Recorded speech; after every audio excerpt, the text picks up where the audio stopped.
Bible writer tells us that Jesus, along with Peter, John, and James, are up in the mountain praying. I can't sit down when I talk. What am I doing?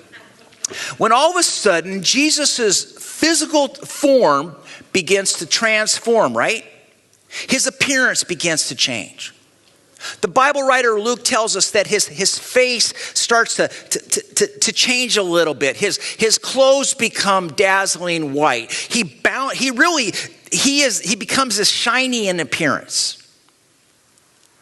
He's a glow-in-the-dark Jesus, right?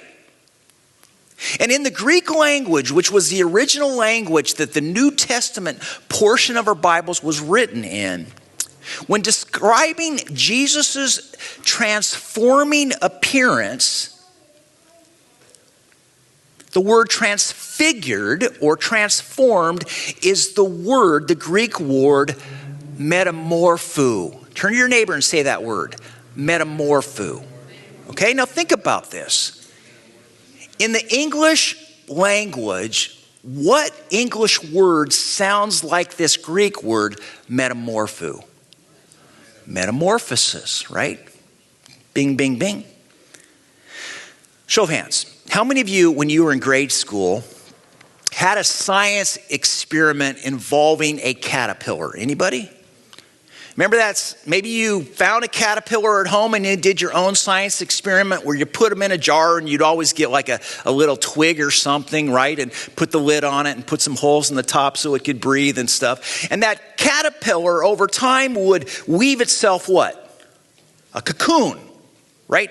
This silky cocoon. And we would watch as students every day, we could to see what would happen. And eventually over time, this caterpillar would metamorphosize, right, the same word, into a beautiful butterfly. Anybody have experience like that as a child? Yeah, most of us. Well, the Bible writer uses this word metamorpho to describe what is taking place with Jesus. And his emphasis in using this word is to inform his readers, you and me, that Jesus' disciples, Peter, John, and James, are getting a glimpse into Jesus' butterfly, his glory appearance. And what we are being exposed to here is what we would call a supernatural experience. This is a legacy moment for these disciples. Did you know, and this is really interesting, I find it incredibly interesting, did you know that when a person invites Jesus Christ to forgive their sins, many of you have, you've prayed the prayer, you've said, Jesus, I'm a sinner, I ask that you would, forgive me for my sins and begin to transform me and work, in my life, that right, to become the person that you created me to be. The Bible teaches us that when a person prays that prayer and the Holy Spirit indwells us, which is what it also teaches, that there is a metamorphosis that takes place. The Bible writer, the Apostle Paul in Romans chapter 12 verse 2 and in 2 Corinthians chapter 3 verse 18, he uses the same word metamorpho to describe what takes place in your life and my life, in a person's life when they ask God to forgive their sins.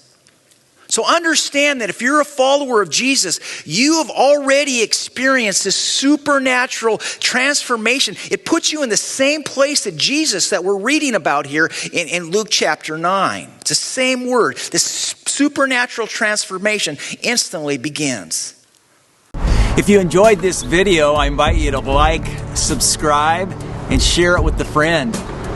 Also, drop me a comment down below. I'd love to hear from you.